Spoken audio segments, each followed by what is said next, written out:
Welcome back. Today's article is Volkswagen weighs big US bet. Before we begin, let's think. Why would a global car maker risk billions on factories abroad? Because in today's world, market access often matters more than distance. Let's start by watching a short video on today's topic and thinking about the issue.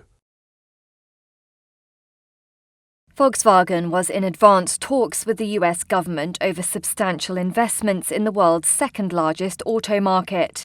Chief Executive Oliver Blume told Reuters VW did not appreciate an asymmetric deal between Brussels and Washington.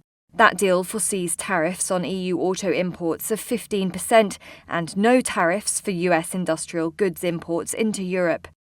What did you think? Now let's start with a similar case. Toyota built its first US plant in the 1980s. That decision helped the brand grow into one of America's best-selling automakers.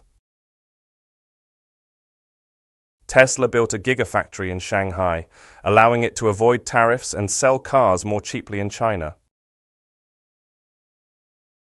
Hyundai invested heavily in Georgia to make EVs locally, benefiting from US tax credits and faster delivery.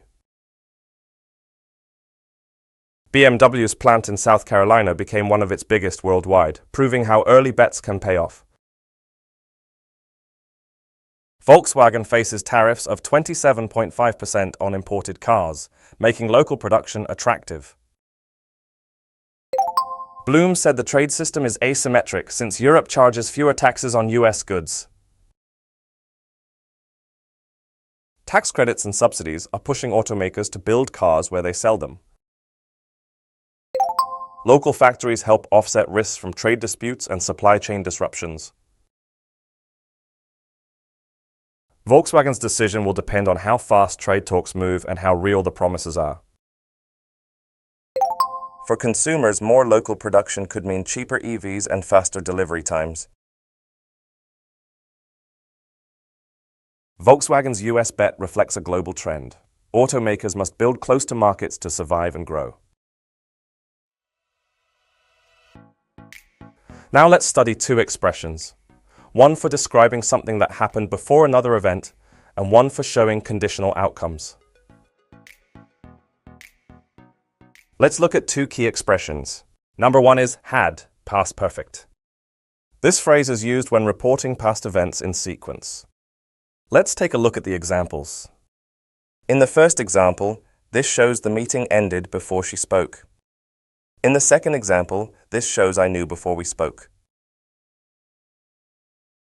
Next is depend on how plus adverb. This phrase is used to explain uncertainty based on conditions. Let's take a look at the examples.